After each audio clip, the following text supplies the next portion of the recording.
Witnesses say the man walked into this bathroom carrying a gas can. There are de-icer plow combos and sander plow combos. And that means that the fire is growing across the ground, but it's also spreading up. Right now we've got our lights illuminating the park, but normally it looks like this, pitch black. Firefighters here at Grayback are not collecting paychecks, and instead their rigs are collecting dust. I'm getting pelted by the snow on top of Mount Ashland. Volunteers combed more than a mile of land from the jetties all the way down to the caves for as long as a day and a half, patiently waiting for their chance to walk through the doors. So I need the help from the firefighters to rescue me. These heavy materials that are smoldering and sending up some smoke. And there you can see the live reaction of the McPhails. One of the boys giving Ty a big hug. Live in the 18th best small town, Ashland, Bryan Navarro, Newswatch 12. Red skies over the Rogue Valley. 4 helicopters and 2 tankers fighting from the air. The North River Road fire sparked at 4:22, and afternoon conditions helped it grow. Because the fire had jumped North River Road and shot right up a canyon going up the west ridge of Tin Pan Peak. As of Thursday night, the fires burned 400 acres and is 0% contained. It started as 6 spot fires on the shoulder of I-5. ODF has not determined how it started or if it's suspicious. What the investigators will ultimately find, I do not know. A Jackson County deputy was first on scene.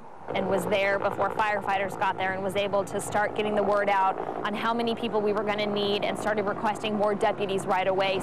Altogether, 200 firefighters and 8 bulldozers are battling the blaze. Once the sun set, conditions changed in their favor. The aggressiveness of the fire is significantly calmed down because once the sun set, the wind died. But changing winds isn't all good news for those living and driving in the area. Because if the winds shift, all the smoke from the fire is going to actually go into the valleys right along the highway, which is going to cause really bad visibility for the interstate. Most of the agencies plan to stay here at the incident command post through the night. They hope overnight they can get better containment on the fire. In Rogue River, Bryan Navarro, Newswatch 12. Yellow ribbons line the street, marking the path home for Kyle Techmeyer. And we were only going to put a couple of ribbons around in front of his house, in front of Kyle's house, but I had 74 yards of ribbon, so I just continued. It's all the way down the road. For almost half a year, Kyle's been deployed with the Oregon National Guard, setting up computer equipment in his service home, the Country Cutter.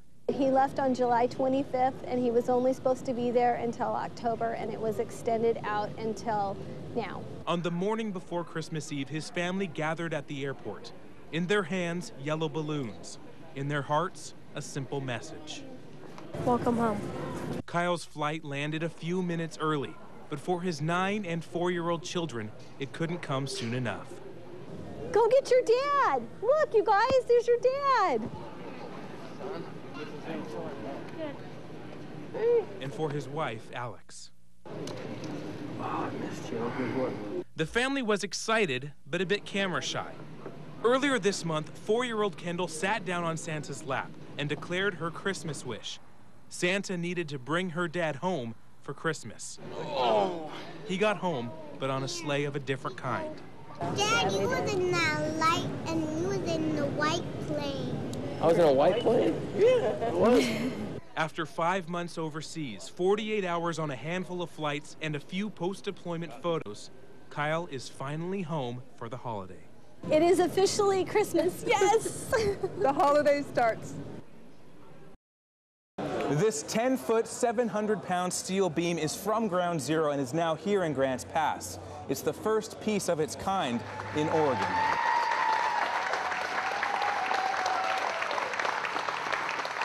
Michael Fazio and Joe Hebert brought the steel beam more than 3,000 miles through more than a dozen states. And all the thumbs ups and all the honking of the horns, it means something to America. Hearing countless stories along the way.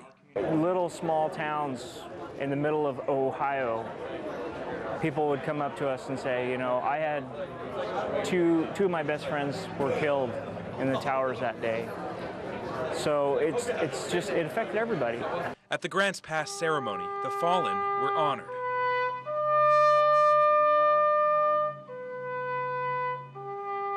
you know, we went to Ground Zero, we went to Shanksville, and I did okay.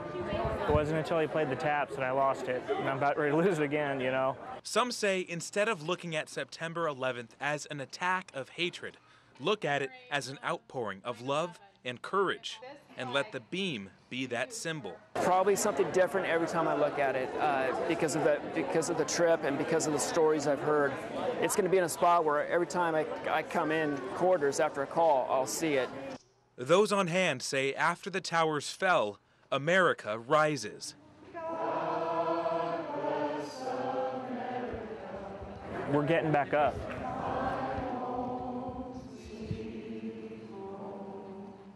The steel will be part of a memorial built here at this firehouse on East Park Street.